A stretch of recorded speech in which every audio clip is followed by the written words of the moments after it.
É isso aí, meus amigos de casa, mais uma vez, começando com a jornada de estudo no Qual é a dos Crentes. E estamos já finalizando a segunda e última rodada, falando a respeito dos evangelhos. Hoje nós vamos falar sobre o evangelho de Mateus.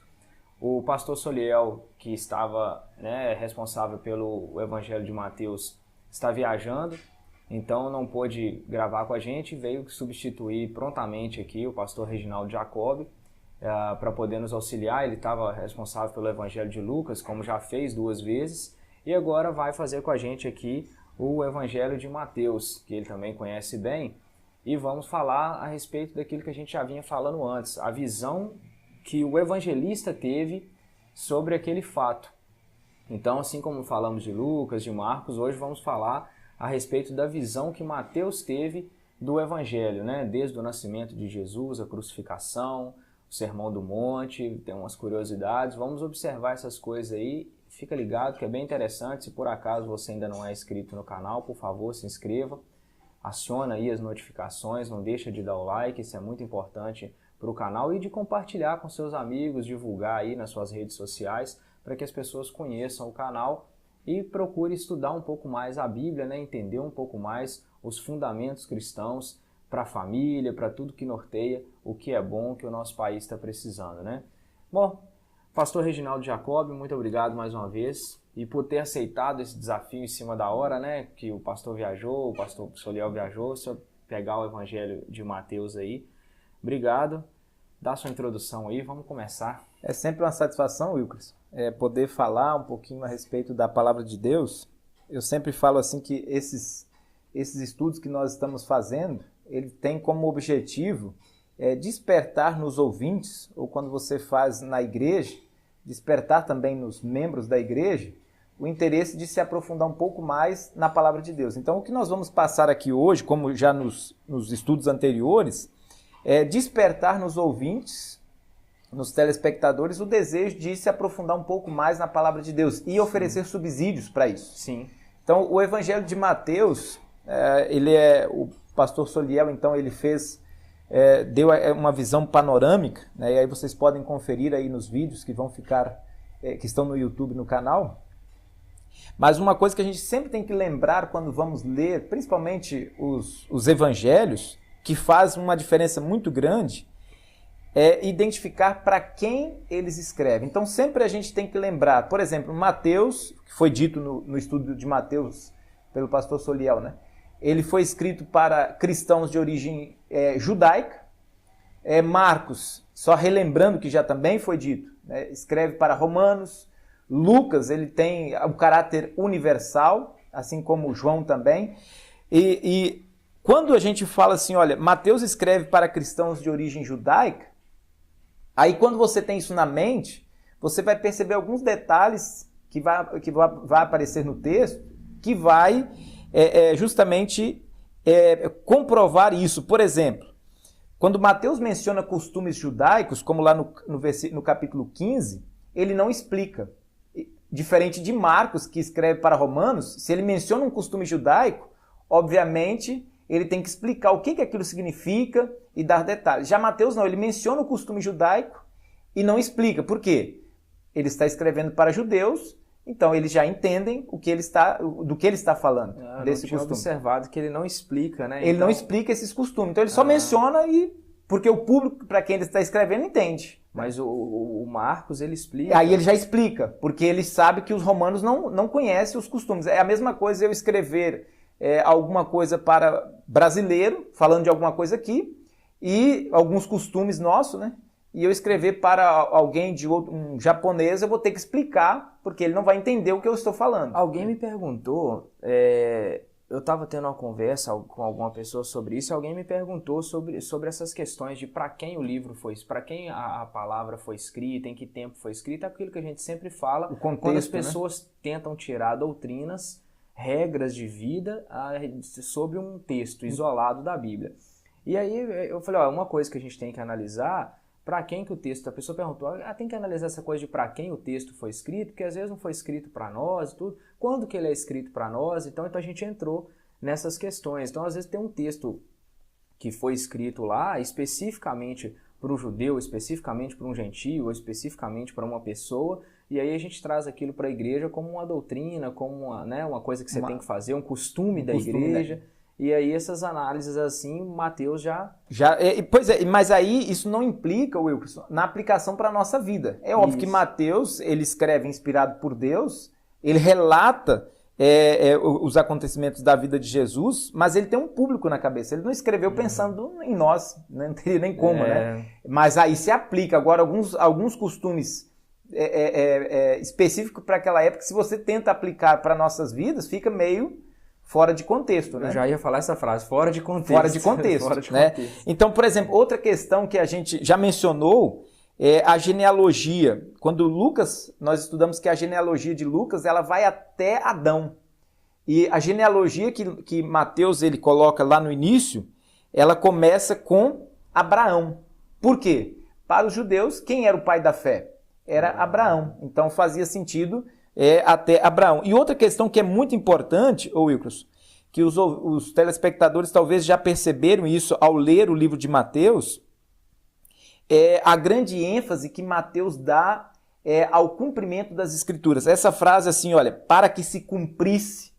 Se você fizer uma leitura de Mateus, preste atenção em quantas vezes essa frase vai aparecer na Bíblia.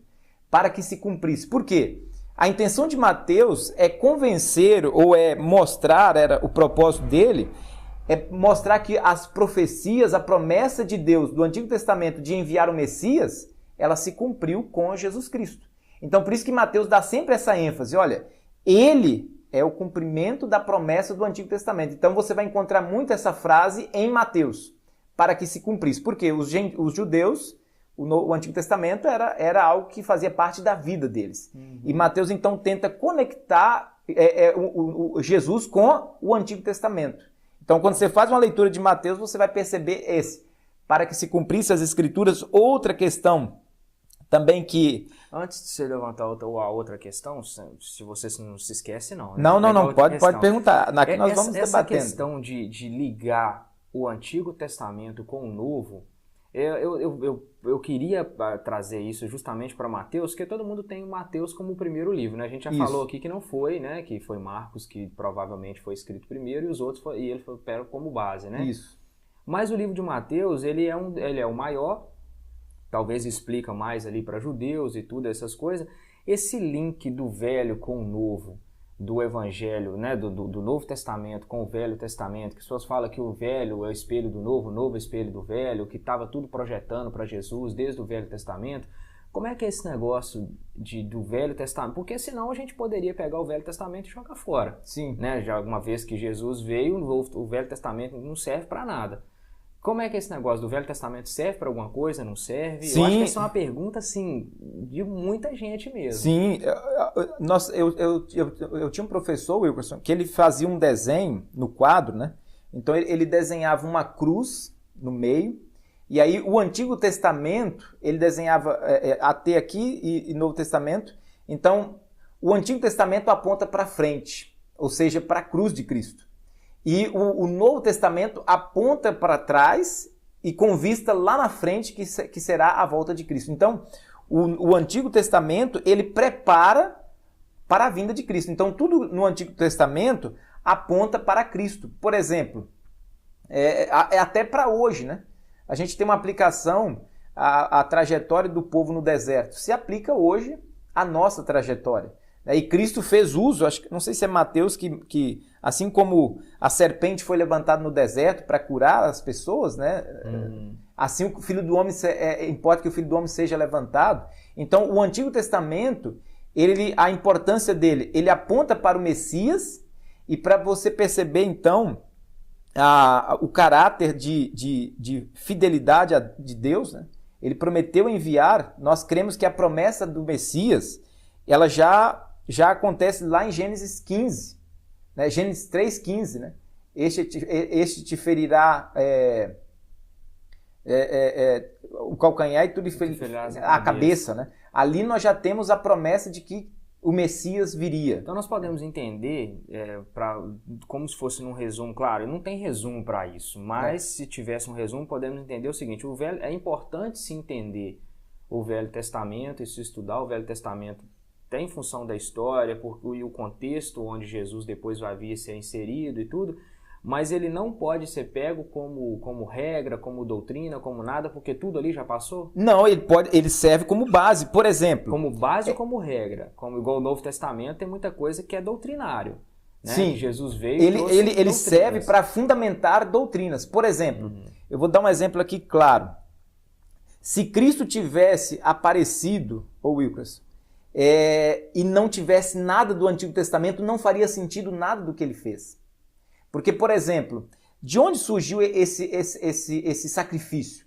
Ora, não faz sentido alguém vir e falar assim, eu vou morrer por vocês. Não faz sentido fora de contexto. Qual é o contexto? No Antigo Testamento, a partir do momento em que o ser humano cai em pecado, qual é a forma que Deus colocou para que ele se reconcilie com Deus? Através do sacrifício de um cordeiro. Sim. Então, quando João Batista diz assim, olha, eis o cordeiro de Deus que tira o pecado do mundo, se não houvesse essa história, né, essa forma como Deus colocou para ser aplacado a ira, né, no Antigo Testamento através de um cordeiro, não faria sentido Jesus Cristo morrer por nós.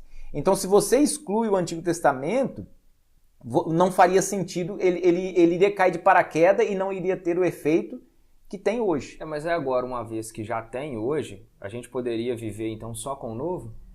Não, porque nós temos muitas fundamentações. Por exemplo, o nosso culto, ele tem origem no Antigo Testamento, a forma de culto. Então, por exemplo... E isso Jesus não aboliu, né? Sim, né, ele não aboliu. E os mandamentos?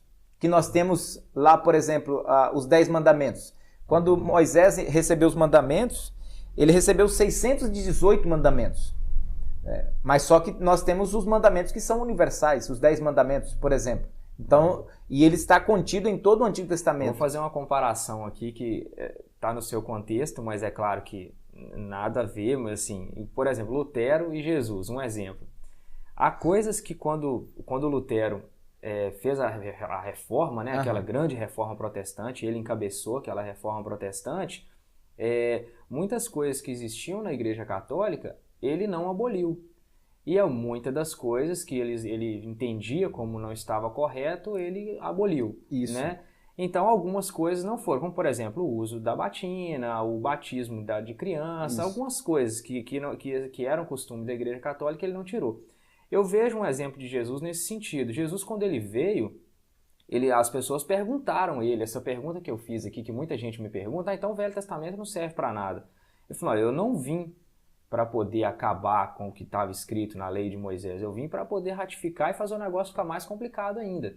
Então, acho que é interessante as pessoas entenderem o seguinte, Jesus não aboliu o Velho Testamento, mas há coisas ali que não foram escritas para nós.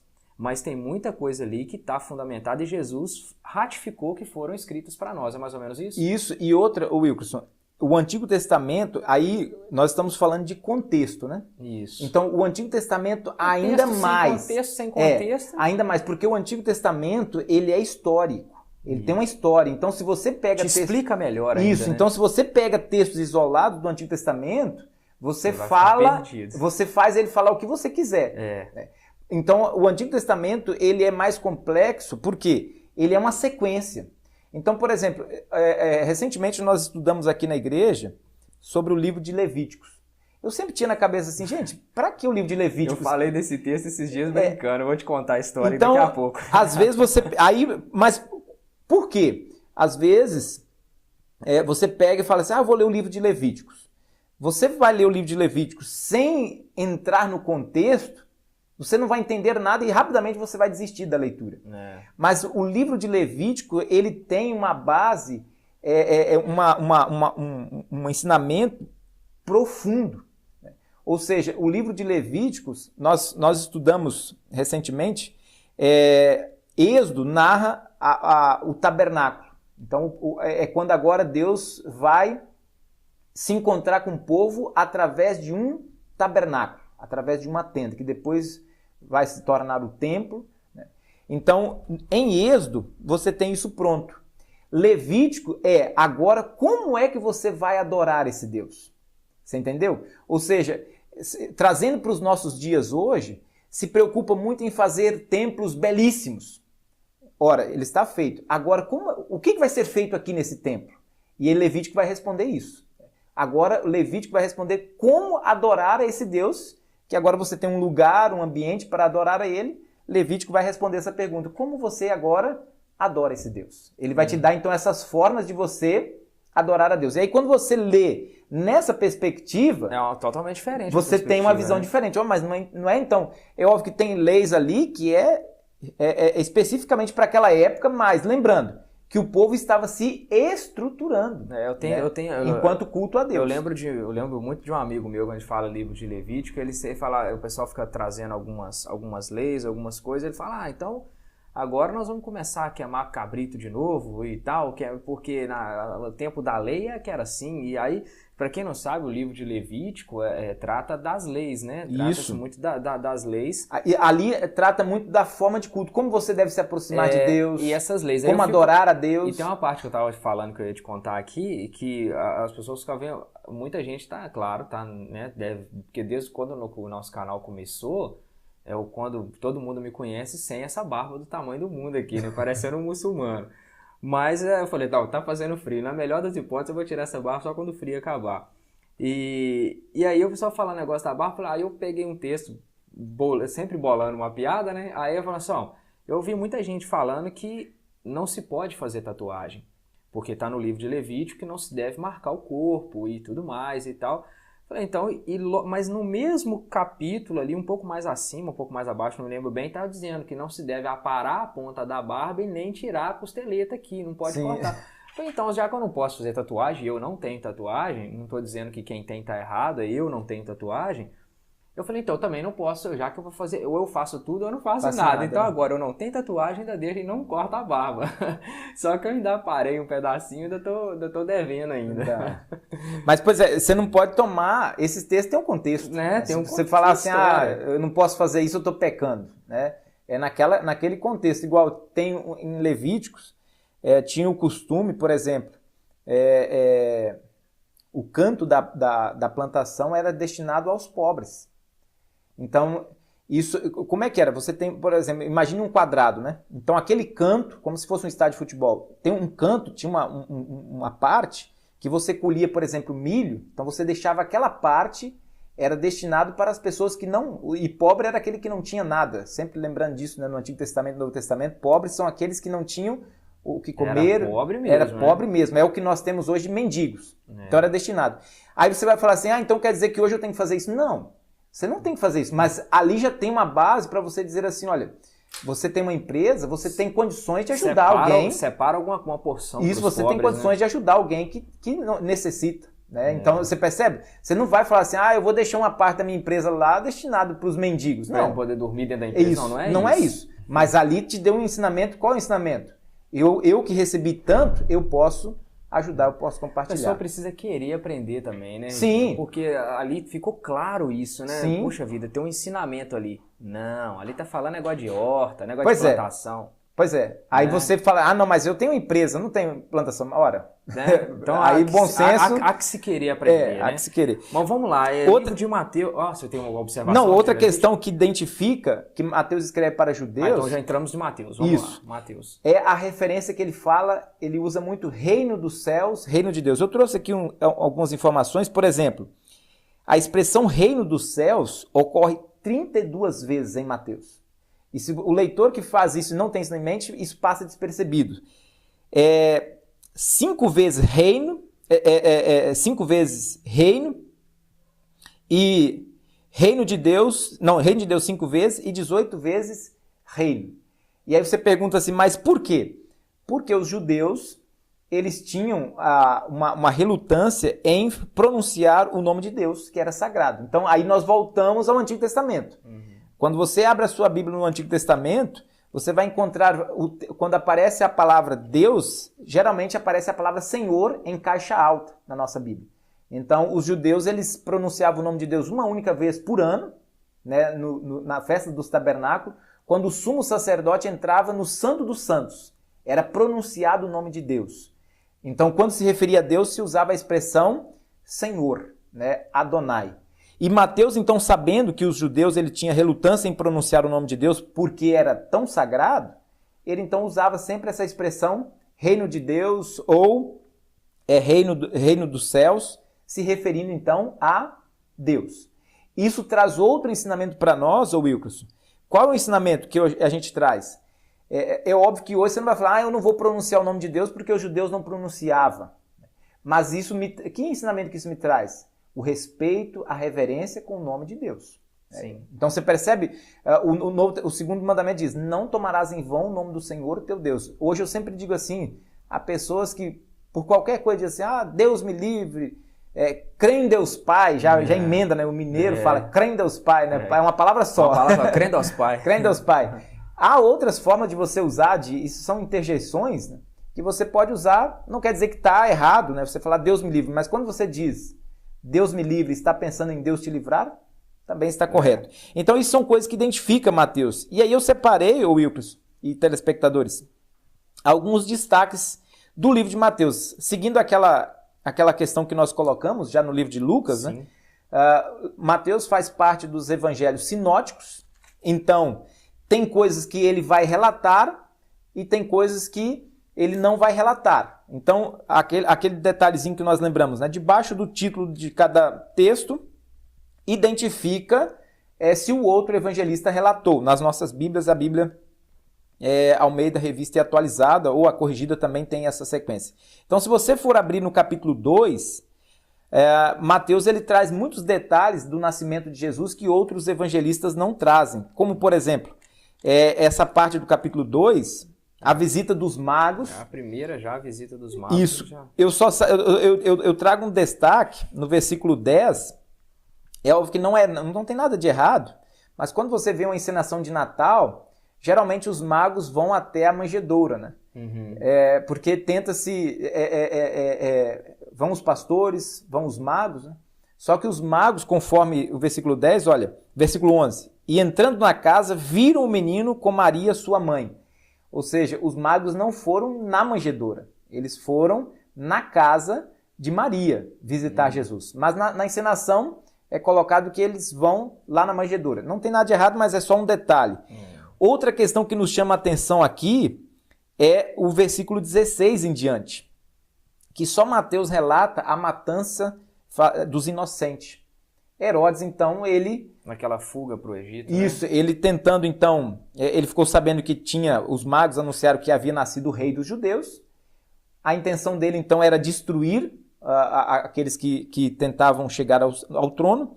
O que ele faz? Ele manda matar todas as crianças de 2 anos para baixo de Belém. E isso, para nós, aí vale o contexto novamente, né? Nós estamos na cidade como Ipatinga, Coronel Fabriciano, Timóteo, são cidades grandes, né? Imagina se alguém resolvesse matar todas as crianças de 2 anos para baixo. Nossa, Deus. Nós teríamos aí milhares de crianças. Então isso aí, na nossa mente, isso parece assim algo... É óbvio que se você matar uma criança, isso é algo... É uma maldade sem tamanho, né? Mas os estudiosos dizem que foram mortos cerca de 20 crianças, porque Belém era uma vila, era muito pequena. Então... o número, às vezes, ameniza essa sensação de crueldade, né? Mas a crueldade, ela teve. Mas então não foram, assim, milhares de crianças. Foram mais ou menos 20 crianças. E aí, uma outra questão que levanta aí, Wilkerson, cara, mas por que esse Herodes era tão mau? Você já pensou o cara mandar matar as crianças? Olha, eu quero matar Jesus, que eles disseram que ele vai ser o rei. Então mata tudo, que eu não sei mata quem tudo, eu não sei quem é, então para resolver o problema, né, pra evitar, mata tudo. Mata tudo. Só que aí, quando a gente estuda a história, você vai entender ali no período intertestamentário, que você estuda um pouquinho sobre Herodes, 37 a.C., até 4 mais ou menos depois de Cristo, porque tem uma divergência ali com respeito à data, que eu não vou lembrar agora de cabeça. Mas Herodes, Wilkerson, ele era fascinado pelo poder e tudo aquilo que ameaçava. É óbvio que o poder estava em Roma e ele era ali o governador, o rei daquela região, né, onde Jesus nasceu. Então, dos judeus. Certa vez Aristóbulo, o seu cunhado, ele foi nomeado sacerdote e ele teve muito prestígio por parte dos judeus. Ameaçando, Herodes se sentindo ameaçado, mandou matar o cunhado dele. Ora, mandar matar o cunhado não é de se espantar tanto, né? Mas aí depois a Mariana... Cunhado e sogra, o povo quer matar. Aí Mariana, a esposa de Herodes, irmã de Aristóbulo, ficou muito revoltada com o ato de Herodes. Ela se revolta contra Herodes. O que Herodes vai e faz? Mata a sua esposa Mariana. Depois, com medo dos seus filhos chegarem ao poder, Herodes mata os seus 2 filhos. Ora, o cara que mata o cunhado, mata a esposa, mata os seus 2 filhos, matar Jesus ou matar todas as crianças, pra ele, não faz diferença. Então você percebe, pessoal? Só que aqui no relato de Mateus, ele sabia da história. Mas para nós aqui só aparece essa maldade de Herodes matando as crianças. Mas quando você vai ver a história, o cara já era mal, né? Era mal por natureza. E há uma coisa que a gente aplica para os nossos dias, ô Wilkerson, de Herodes ele era um cara assim muito hostil. Mas para acalmar os judeus, sabe o que ele fez? Os estudiosos, José, um dos maiores historiadores do Novo Testamento, do Antigo Testamento e Novo Testamento, ele diz que ele deu início a um programa de obras públicas. Ou seja, os judeus ficavam revoltados com essas atitudes dele, mas ele tipo assim, acalmava o povo fazendo obras públicas. E dentre elas... Qualquer semelhança com hoje é mera coincidência. É mera coincidência. Né? E dentre elas, a construção do templo, que é considerado o terceiro templo. Né? Você tem o templo de Salomão, depois você vai ter o templo de Zorobabel, que é muito mais simples, né? E aí Herodes vai e reforma ou refaz esse templo de Zorobabel, trazendo para os judeus, tendo para com os judeus um grande prestígio, porque o templo marca a vida dos judeus, que era o lugar onde Deus se encontrava com o povo. Então, Herodes ainda ele mantinha esse prestígio com o povo, através de obras públicas.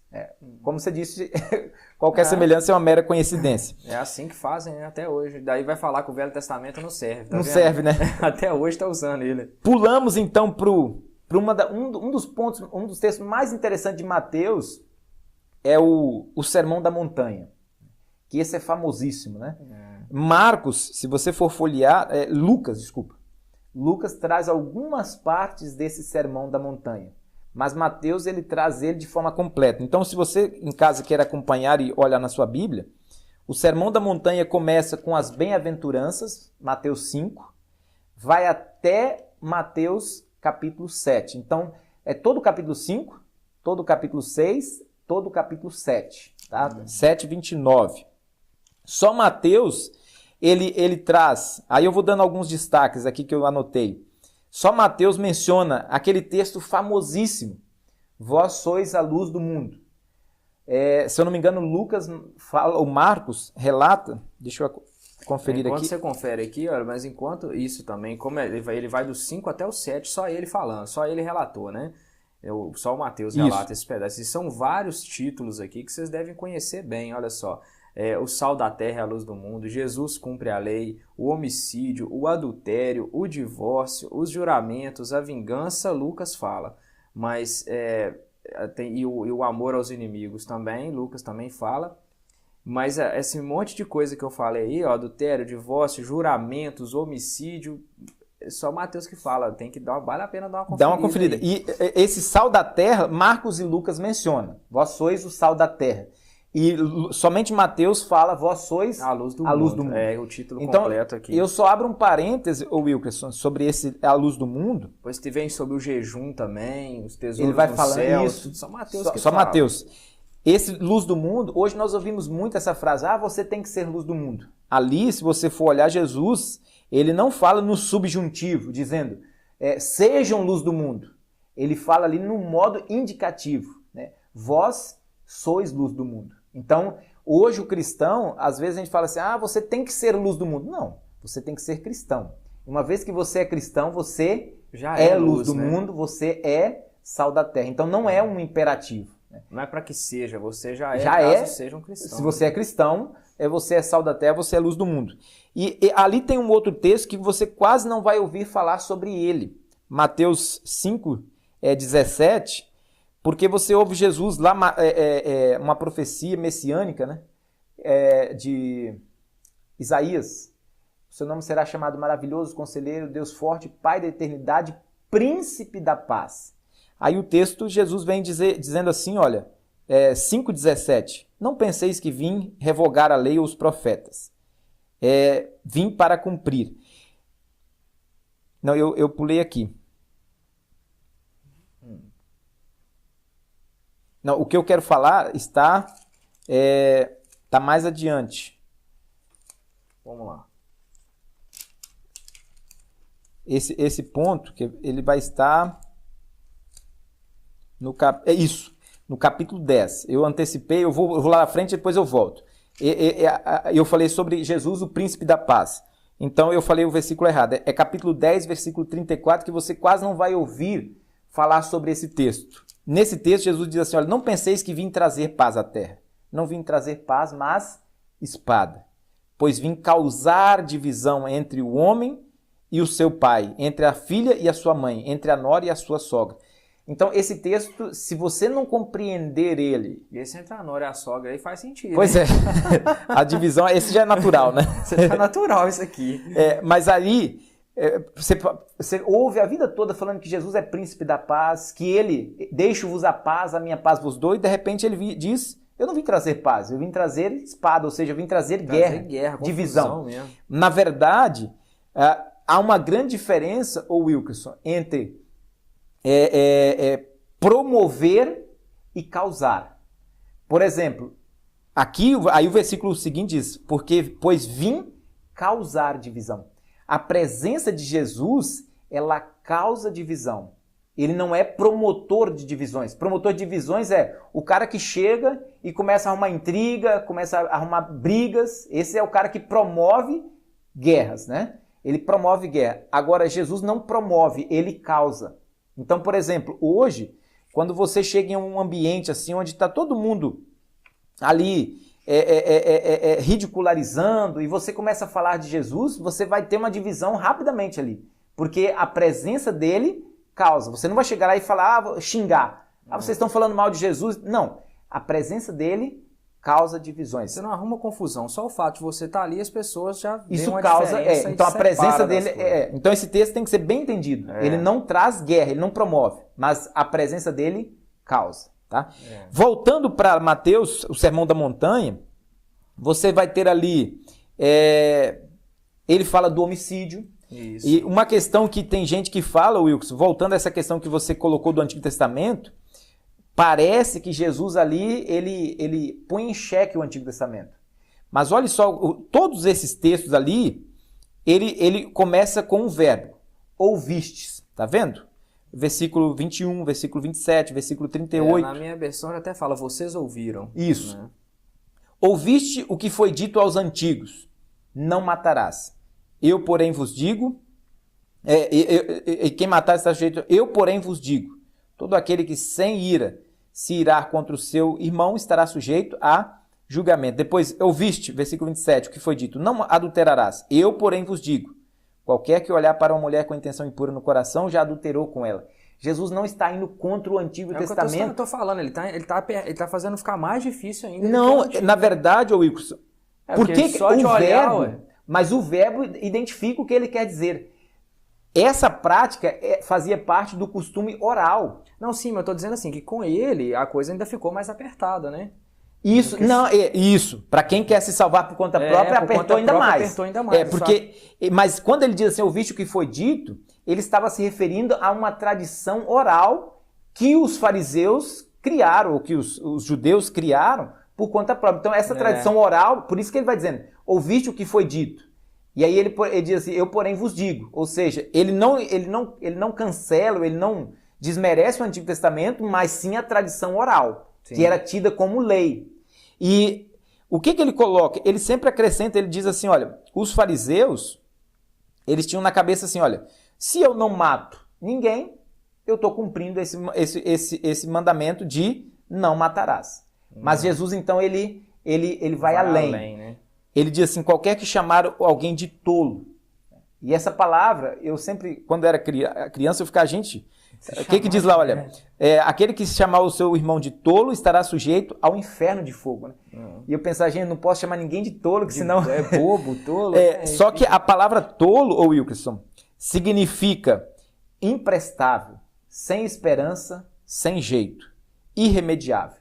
Então, por exemplo, quando você diz assim, olha, você, Wilkerson, você é um imprestável, e quando diz isso, não somente da boca para fora, que às vezes a gente até diz para um filho, você é um imprestável. Não, porque outra coisa, igual o mineiro, você não é capixaba, mas nós mineiros mesmo, nós estamos perdidos, né? Porque o hábito, bobo, pega aí um pedaço, bobo, pega um pedaço de queijo, bobo, você é bobo, menino. Deixa de ser tolo, né?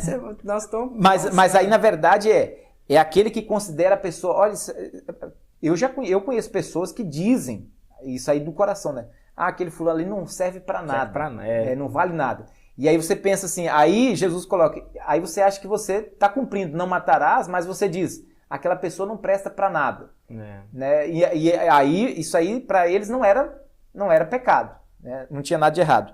Outra palavra, intenção impura, né? Então, às vezes a gente fica assim, então quer dizer que se passa uma mulher bonita, eu não posso nem olhar para o lado, né? Porque Jesus falou, qualquer que olhar com intenção impura no coração. Aí nós temos que entender. Olhar com o que significa essa intenção impura? Fomento deliberado no coração, intencional, consistente e persistente. Tá? É um fomento deliberado no coração, intencional, consistente e persistente. Continua fazendo. Isso sendo uma prática comum. E os fariseus achavam que não adulterarás, ou seja, não tenho relação com mulher nenhuma, mas eu posso fazer toda sorte de impurezas que não vai ter problema nenhum. O que Jesus quer nos colocar com isso, Wilkerson? Ele quer nos mostrar o seguinte, olha, se vocês acham que vocês vão ser salvos com o cumprimento da lei, é isso que Deus exige. Não é só não cobiçar, não adulterarás, não matarás, não adulterarás. Ele olha o coração, ele não olha as nossas ações. Então, com isso, Jesus quis dizer assim, se vocês querem se salvar cumprindo lei, eu vou mostrar para vocês o que vocês então têm que fazer para ser salvo, através do cumprimento da lei. E com isso também, esses dias eu preguei sobre esse texto, eu coloquei Jesus, ele nos entende, né? Ou seja, ele sabe dessa nossa fraqueza, ele sabe dessa nossa fraqueza humana, mas ele nos entende. E com isso ele sempre nos chama ao arrependimento. E aí com isso eu não posso dizer, então quer dizer que isso aí eu não preciso nem olhar, não preciso me preocupar. Não, a lei ela serve para nos orientar, ela serve para nos frear, também como norma. Mas eu não posso pensar assim, eu vou cumprir a lei e vou ser salvo. A lei, o cumprimento da lei está muito acima do nosso padrão para se salvar. Eu cumpro a lei porque eu já fui salvo, não para se salvar. Aí você tem ali no capítulo 10, por exemplo, as admoestações, os estímulos, né, as dificuldades, essas que eu falei de 10:34, né? Que Jesus não veio promover a espada, mas ele causa divisões. Você tem as recompensas. Você tem um outro texto que eu separei aqui que só Mateus menciona, Mateus 11:28, aquele texto que a gente usa de cor, né? Vinde a mim, todos que estáis cansados, sobrecarregados, que eu vos aliviarei. Né? Então, esse texto eu gosto, esse texto ele é um exemplo, uma ilustração da justificação pela fé que nós luteranos sempre defendemos. Eu disse assim, se você depois de um dia de trabalho, você falar assim, aqui eu vou ficar em pé agora umas 2 horas para eu descansar, você não vai conseguir descansar. Para que você descanse, você precisa de algo externo. Você não consegue descansar sozinho. Essa é a lógica do texto. Você não consegue descansar sozinho. Nós estamos aqui sentados nessa poltrona. Aqui, se você estiver cansado, você consegue... Dá para dar uma relaxada. Dá para descansar, né? Mas você percebe, vem de onde? Vem do conforto, né? De uma poltrona. Se você quer relaxar ainda mais, você vai deitar numa cama e vai dormir.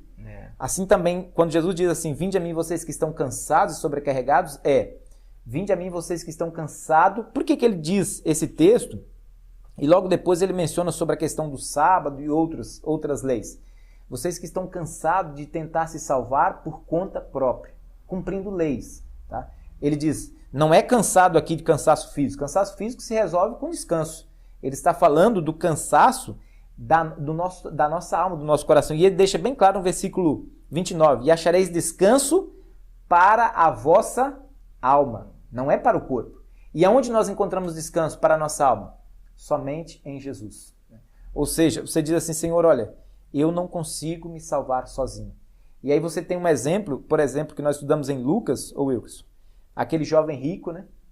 ele foi para Jesus, cansado de tentar se salvar por conta própria. Senhor, o que eu devo fazer para ser salvo? E aí Jesus responde para ele assim, olha, cumpre os mandamentos, porque Jesus sabia que ele já queria se salvar pelo cumprimento. Não, mas Senhor, mas eu cumpro todos. Eu faço isso aí. Eu já faço todos. E aí você percebe ali um homem cansado de tentar se salvar por conta própria e nunca vai se sentir salvo, porque ele nunca vai ter certeza se cumpriu todos os mandamentos. E aí Jesus então diz, pega tudo que tem, vende aos pobres, você vai ter um tesouro no céu. Então quando Jesus chama assim, olha, vinde a mim vocês que estão cansados e sobrecarregados, ele está convidando, olha, você que está tentando se salvar por conta própria, né, por cumprimentos de leis, e com isso eu sempre digo, eu não estou aqui desmerecendo a lei ela é fundamental, mas a lei, como Paulo diz em Romanos, ela não nos salva. Você não é salvo através do cumprimento da lei, você é salvo através de Cristo. Uma vez que você tem Cristo no coração, a lei passa a ser algo que você vai observar de coração. Recentemente eu falei na igreja o seguinte, a lei sem Cristo, ela só te leva ao desespero.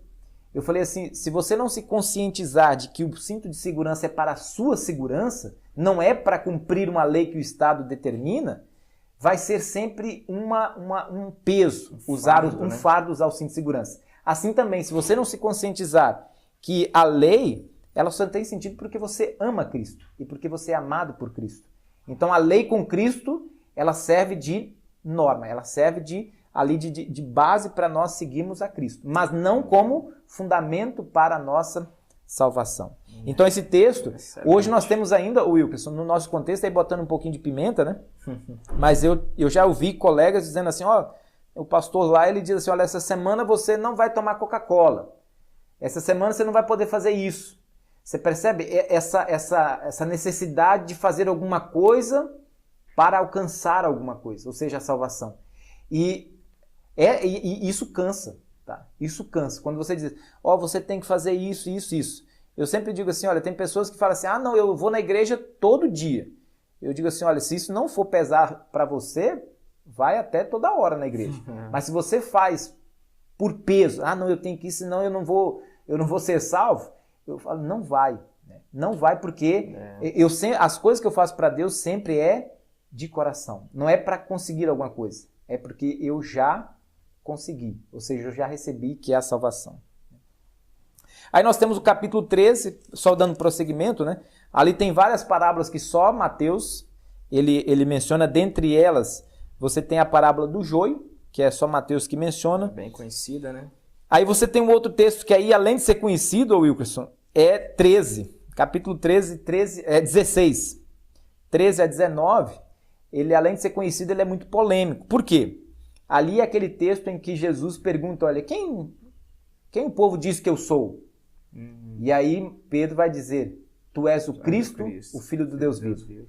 E aí as palavras que vêm depois disso é que trazem confusão. Porque aí Jesus vai dizer, tu és Pedro, né? E sobre esta pedra edificarei a minha igreja. Então você tem aí simplesmente, para a igreja católica, você tem a base do papado. Ou seja, o primeiro Papa, Pedro, a base disso. É só um detalhe que a história nos mostra, a igreja, ela usa essa expressão Papa a partir do ano 600 depois de Cristo. Então até 600 não se mencionava essa palavra na igreja. Não havia Papa. É óbvio que depois da criação da doutrina do papado, então se remete a Pedro como o primeiro Papa. Mas aqui se faz uma confusão, primeiro, textual. Eu coloco assim, olha, o texto foi escrito em grego, né? Então o grego ele tem o substantivo, quando ele está num gênero, aquilo que segue ele declina no mesmo gênero. Por exemplo, a pedra aplicada a Pedro, que é do gênero masculino, está num genitivo masculino, porque então segue o substantivo. Rocha, a qual edificaria a minha igreja, está no genitivo feminino. Então ali, textualmente, você tem uma dificuldade de aplicar a Pedro, e sobre esta pedra edificaria a minha igreja, aplicando a Pedro. Então, textualmente, você tem uma dificuldade ali que não daria. Uma está no masculino, outra no feminino. Então daria uma discrepância ali no original. Outra coisa que eu trouxe também, por exemplo, nós já estudamos aqui o livro de Marcos, o pastor Tadeu, né? Isso. Falou sobre Marcos. Ali há fortes indícios de que quem escreve o livro de Marcos seja Pedro. Sim. Então ele vai ditando para Marcos. Lá em Marcos 8, 27 a 30 e Lucas 9, 18 a 21, eles repetem a confissão de Pedro, mas não o texto dizendo, tu és Pedro e sobre esta pedra. Então você percebe? Se Jesus quis criar ali uma doutrina dizendo que Pedro era o fundamento da igreja, obviamente que os outros evangelistas iriam falar em todos. Iriam relatar. Mas quando Jesus diz, tu és Pedro e sobre esta pedra, que pedra? A confissão que Pedro fez. Tu és o Cristo, o Filho do Deus vivo. Marcos relata essa confissão de Pedro, Lucas relata esta confissão de Pedro e não relata essa parte que Mateus relata, que traz toda essa polêmica para nós. Então, por aí você percebe uma coisa que seria tão importante, Marcos e Lucas omite, porque o mais importante eles relatam, que é a confissão de Pedro. Tu és o Cristo, o Filho do Deus vivo. Essa é a confissão. Sobre esta pedra, ou seja, sobre esta confissão de Pedro, eu edificaria a minha igreja. Ali tem um detalhe que é a primeira vez, só Mateus relata e menciona o nome igreja, eclesia.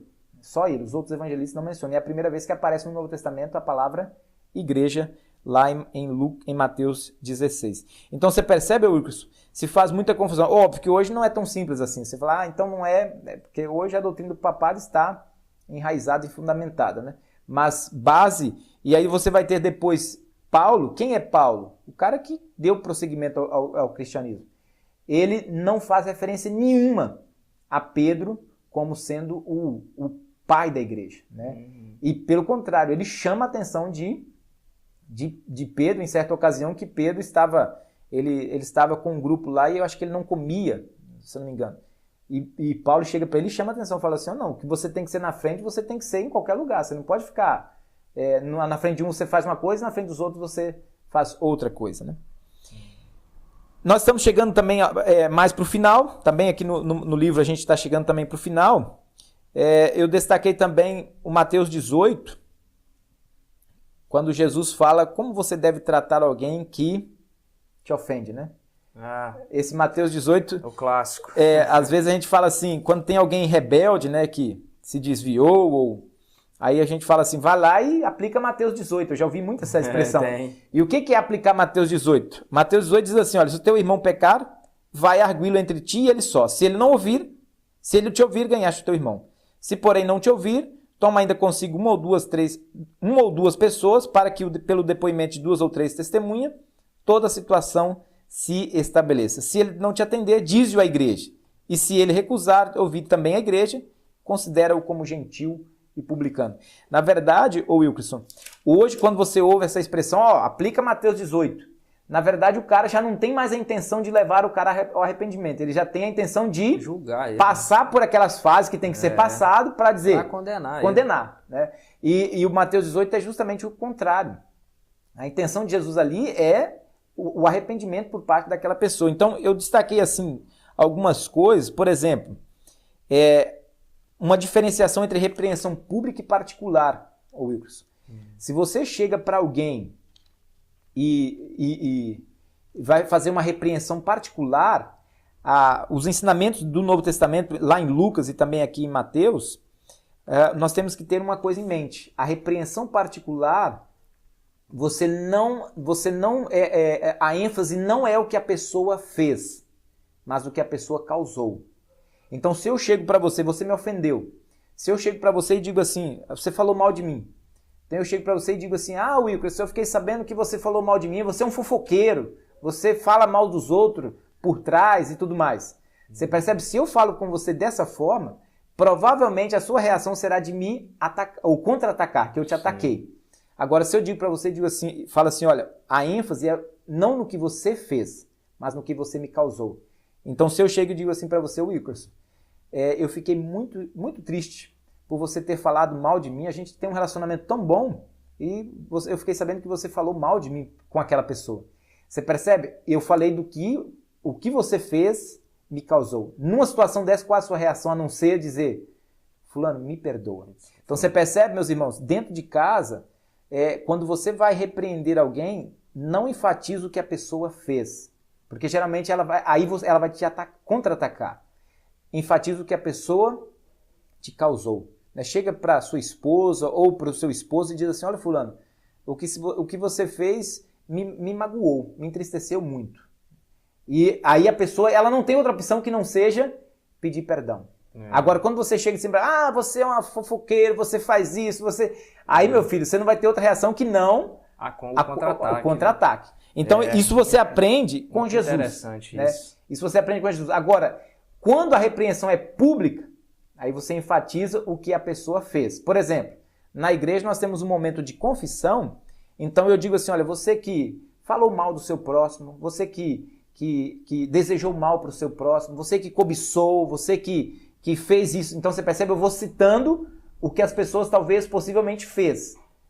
Aí, como é de forma pública, então aquilo que a pessoa fez vai chamar atenção, ele se arrepende. Então, lembrando, a repreensão particular enfatiza o que a pessoa causou. A repreensão pública você enfatiza o erro em si para levar ao arrependimento. Aí, Wilson, a gente entra num outro ponto, que os estudos aqui não é somente de informação, mas também de consolo, né? Às vezes a gente pergunta assim, o que é perdoar? O conceito que a gente tem de perdoar hoje, isso eu acredito que isso chama a atenção de todos os telespectadores, né?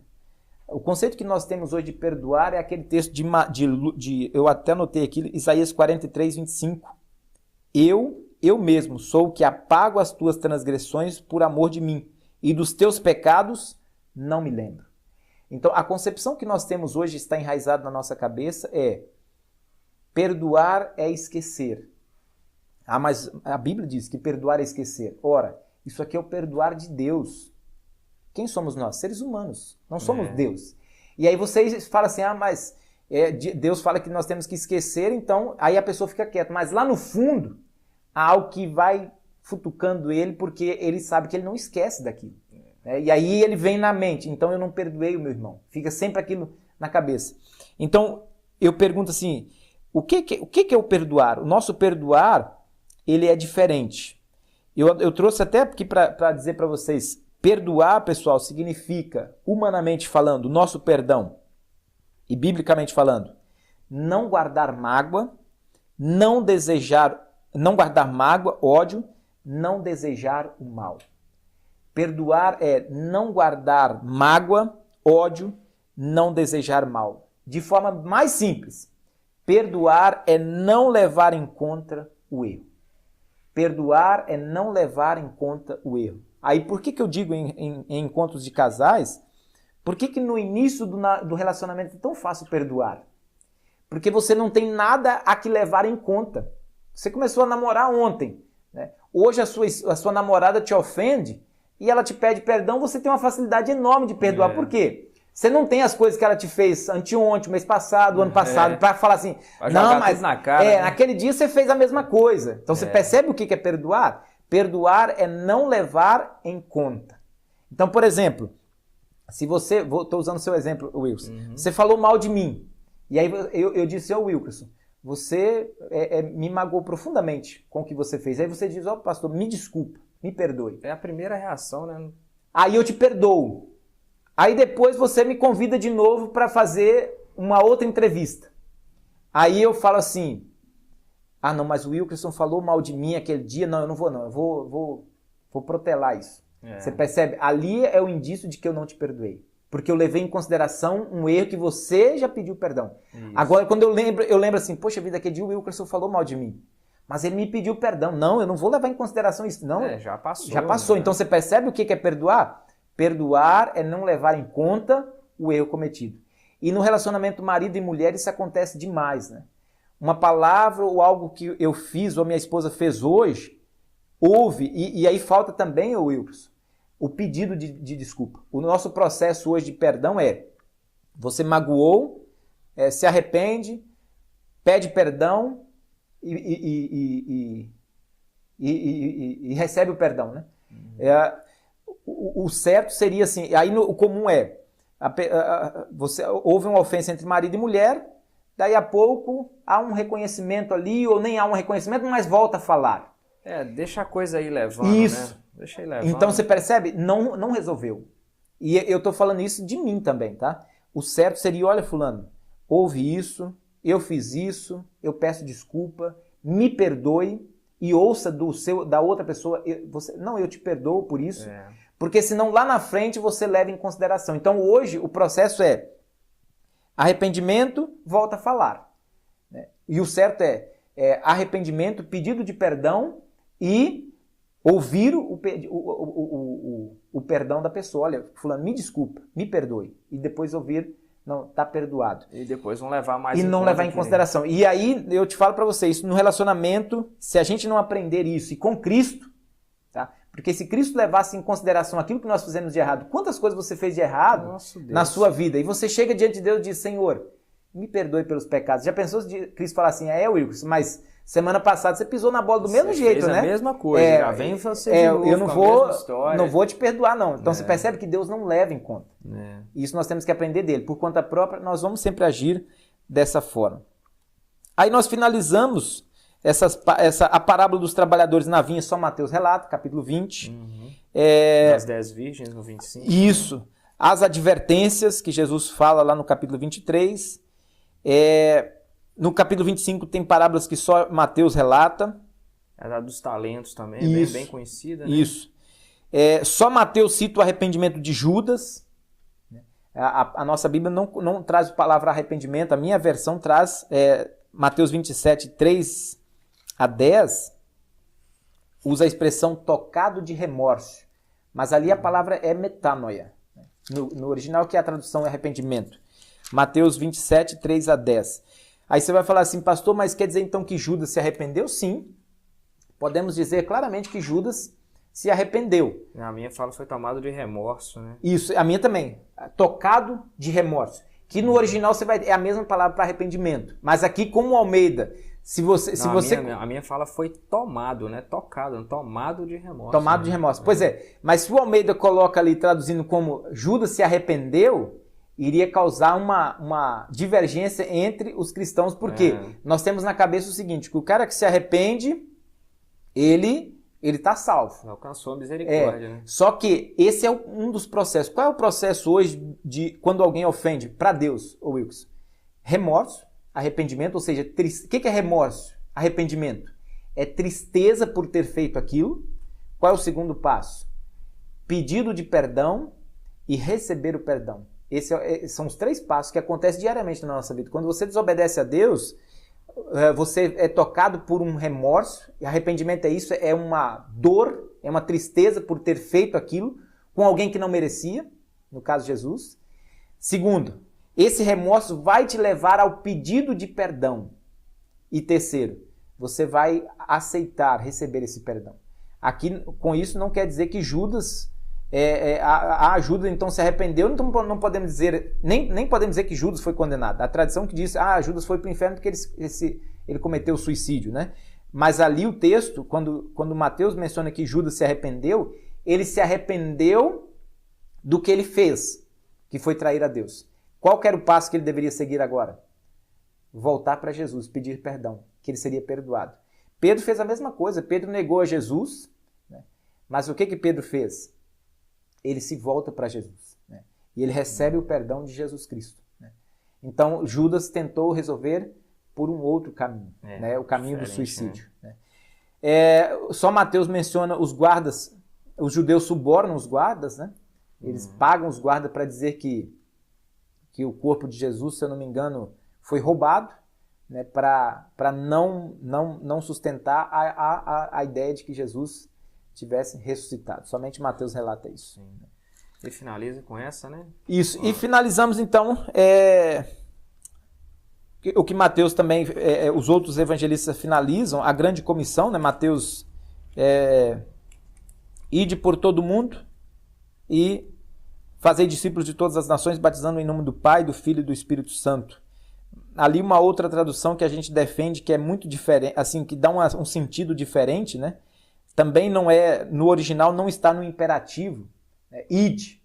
Ali o verbo mais correto a tradução mais correta desse ide é indo. Tá? Indo. Porque indo, vocês fazem discípulos de todas as nações, batizando em nome do Pai, do Filho e do Espírito Santo. Nós que somos cristãos, nós não somos convidados, convocados a ir. Nós estamos indo. Então, nessa missão de indo, nós somos, temos o compromisso, né? A responsabilidade de fazer discípulos. É verdade. Estamos de todas as caminhando nações. E temos que levar pessoas a caminhar com a gente. Com a gente. Né? Estamos indo. Né? É. E aí, por isso que eu sempre falo, o testemunho, pessoal, esse id, né? E o id. Né? O testemunho fora da igreja é muito mais importante do que o testemunho dentro da igreja. Com certeza. Dentro da igreja é a coisa mais simples de testemunhar a nossa fé. Agora, no mundo, é a coisa mais difícil. Então, hoje, o meu cristianismo não é medido por aquilo que eu demonstro fazer, como os fariseus, né? Aqui no texto. Não, eu não mato, eu não roubo e tal, né? O meu cristianismo é demonstrado através das minhas ações, das minhas obras.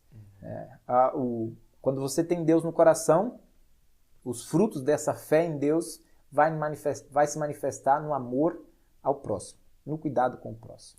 É verdade. Então, alguns pequenos detalhes que fazem toda a diferença para a nossa vida cristã, né? E nossa vida diária mesmo. São coisas que hoje nós vimos aqui, muitas aplicações diárias mesmo, né? Coisa do nosso cotidiano e nós podemos aprender aqui e só colocar em prática. Não vou dizer que é fácil colocar isso em prática, mas fica muito mais fácil quando você começa a se fundamentar na palavra, a se fundamentar naquilo que Jesus fez, aquilo que ele mostrou, como fazer também, né? Se tem alguém te mostrando como fazer, também fica mais fácil, porque alguém te deu um norte ali. Então, pessoal, nós finalizamos aqui então com a segunda etapa e a última do Evangelho de Mateus. Na semana que vem nós temos o último Evangelho, que vai ser dessa vez agora o Evangelho de João, que não está nos sinópticos, mas relata, ele está nos Evangelhos. Nós vamos falar um pouquinho mais sobre João. Então a gente se vê na semana que vem, o Poder dos Crentes vai ficando por aqui, a gente se encontra no próximo ou no Falando de Vida, sexta-feira, 8 horas da noite. Grande abraço. Forte abraço.